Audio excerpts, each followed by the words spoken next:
I am thrilled today to welcome Gary Hawkins to Morning Newsbeat. Gary is the co-founder of CART, the Center for Advancing Retail and Technology, and he's here today because he's got a new book. And the book is called Bionic Retail, How to Thrive in an Exponential World. Gary, welcome. Kevin, great to be with you.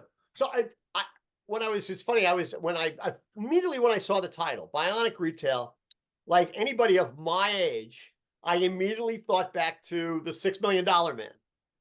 And I could pretty well remember the introduction, but I checked it just to be sure. And it's about Steve Austin, who's an astronaut. And basically in the introduction, they describe him as a man barely alive. But gentlemen, we can rebuild him. We have the technology. We have the capability to make the world's first bionic man. Steve Austin will be that man. Better than he was before. Better, stronger, faster. And I thought that's a pretty good metaphor. First of all, not just trying to get better, stronger, and faster, but also the whole idea about a man barely alive, right? Yeah. Not in the sense that the supermarket industry is on life support or barely alive. But I think that if the industry does not start to adapt to the kinds of things you're talking about in this book, those days are not that much further ahead. Yeah, no, I completely agree. Well, it's funny you call that out because I think that really worked well as an analogy, right? In the book, in that section, I go on about what's really the difference between Steve Austin's bionic eye and all the cameras that Amazon uses in their, just walk out technology, or a bionic arm and, Symbotic's automated distribution centers and so on. So I think that bionic analogy, if you will, worked pretty well. Yeah. And in some ways, it seems to me what you were describing, and when I first read the book, which was when you sent me the galleys a couple of months ago, this hadn't happened yet. But in retrospect, what you're describing sounds an awful lot like what Doug McMillon the CEO of Walmart, was talking about in his CES speech when he talked about adaptive retail. Yes. Looking for ways to be better, smarter, and faster. I don't know if you had the same reaction when you saw that presentation. Yeah, no, I did.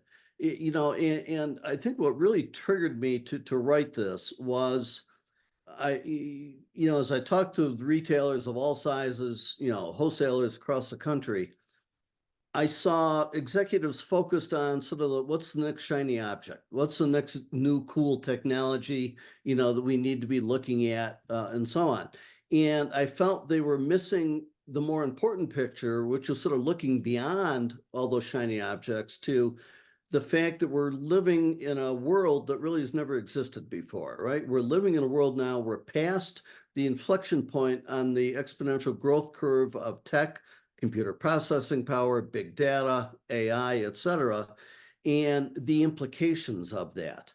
And, that's what I really tried to get to here was, the organizational structures, the cultures, processes, practices that have served retail well for the past century are not going to work in the future. Yeah. Well, being a disruptor, yeah, it often is about technology and how a technology is implemented. But being a disruptor, and one of the things you talk about in the book is that, everybody has to deal with disruption, but you're much better off to being a disruptor as opposed to being disrupted, obviously. But that's as much or more about mindset and culture as it is about technology. Absolutely. Absolutely. It's I think I know I say somewhere in the book, and I've used this in some of the presentations I've done lately, that it's really retailers not being able to let go of beliefs, of practices, processes that constrain new innovation that's really holding retailers back from fully benefiting from all this stuff. Yeah. And when you to stay with the running faster, better, smarter thing, and you make this point elsewhere in the book where so many companies are just running faster and faster just to stay in the same place. Yes. Which and and I think, and feel free to disagree with me if you do, but so many retailers are still thinking about getting one more item in the basket, right? Getting a slightly higher average transaction, a slight uptick in customer count, and that's how they're thinking about progress. And Yes. that really is, you might, then they're just basically, they're settling for what is, as opposed to um, thinking about creating businesses that actually can change people's lives, which is one of the great things that food retailers can do that, a lot of retailers can't. Yes. Yeah, no, that's absolutely right. I think there is a massive opportunity here for retailers, particularly food retailers, right? If they're able to let go of some of those things that have held them back, to really think creatively, almost start with a clean, sheet of paper and think about what retail should look like today and how they can really create value, provide services, et cetera, for their customers beyond putting that box of cereal on the shelf. Yeah. There's so much happening in the food and healthcare world, and those two things converge, that retailers can take advantage of to really change how they do business. Yeah. You talk at one point in the book about creating an early warning system for your company. How do you do that? How do you do that? What should companies be looking for? What should they be trying to, what do they need to be warned about? So, I mean, and that's one of the challenges, right? Because technology is impacting everything. It's not like it was several decades ago where, for a few year period of time, change and innovation is focused on the POS system, or it's focused on this area. Now it's happening everywhere and it's accelerating everywhere. So what I'm suggesting there is that retailers need to develop a process around that early warning system, right? It's a process related to what publications, what online newsletters, what resources are they going to regularly read so they understand what's coming into the industry. Maybe it's getting some of their frontline people to actually go out and visit competing stores on a regular basis to see what they're doing. It's being aware of what competitors are doing online. And in a broader sense, having a view to, new tech, new capabilities, and thinking through how are those going to ultimately impact the food retailing business. Yeah. It's funny when I saw that, and I had never thought of it. I mean, I've been doing Morning Newsbeat 22 years and change. I said, well, gee, that's what I've always, I hadn't thought of it that way, but that's what I've always wanted Morning Newsbeat to be, right? I want it to be an early warning system for Yeah. retailers. So I may steal that. As I tend towards the end of Morning Newsbeat as opposed to the beginning. Anyway, so I want you to talk a little about a couple of things I definitely want to hit. First of all, you talk about an innovation flywheel. And I've Yes. always loved the flywheel concept, especially, because I mean, that was the Jeff Bezos thing about, about Amazon, right? Create a Yep. flywheel that continues to build on itself. So when you talk about an innovation flywheel for retailers, what are you suggesting? So what I'm putting forth there is this idea that, computer processing power is growing exponentially, right? Most everyone's heard of Moore's law and so on. And, there's a chart in the book showing how processing power has grown over the last 50 years. And again, we passed that inflection point. Um, Alongside that is the exponential growth of data and big data.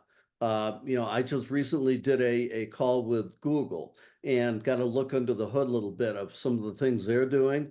And it's just mind-blowing the amount and the diversity of data that company is able to bring together and stitch together and connect to create all these new possibilities. Yeah. And then the final piece of that flywheel, what's driving it is artificial intelligence. Right. And AI is being in turn driven by, faster, cheaper processing power and more data, both to train AI models on, but also AI feeds on that data to do what it does. Yeah. And it's those things creating that flywheel. And as we continue up and out this exponential growth curve, those things are coming together to just create more and more capabilities, things that we never imagined. And the stitching together is so important, right? Because I mean, it's Yes, funny. I mean, you talk in the book at one point about eliminating silos. yes, I started writing about the industry almost 40 years ago, and I think one of the first things I was taught was that the industry tends to think and act in silos, and it's changed somewhat over the last 40 years, but not nearly as much as you think it would have, considering people have been talking about it for so long. yes, yes. And, I recently spoke to that, to a share group of regional retailers that I was speaking to. And, I was talking about silos and then, the fact that it's really become just this giant hairball inside a lot of retailers. And that got a lot of attention and a lot of comments. Yeah, yeah. Okay, so I want to you one of the things you talk about is how this tech gestation is getting faster, and I want to ask you about that, but mostly because I love the metaphor that you use, which is Remington, your dog. So use the metaphor and then explain what you're talking about when it talks about when you talk about creating a blueprint. All right. So Remington is our Bernese Mountain Dog. And as I explained in the book, we got him a little over a year ago. He was 8 weeks old and weighed 10 pounds. When he was a year old, so 10 months later, he weighed over 110 pounds. And, there's a couple pictures in the book contrasting him as a little puppy and then this massive dog today who's bigger than my wife. So Remington walks you. You don't walk Remington. That's right. That's absolutely right. He goes where he wants to go. Uh, but it was, looking at those pictures and looking at him one day got me thinking about, fast growth, exponential growth, and so on.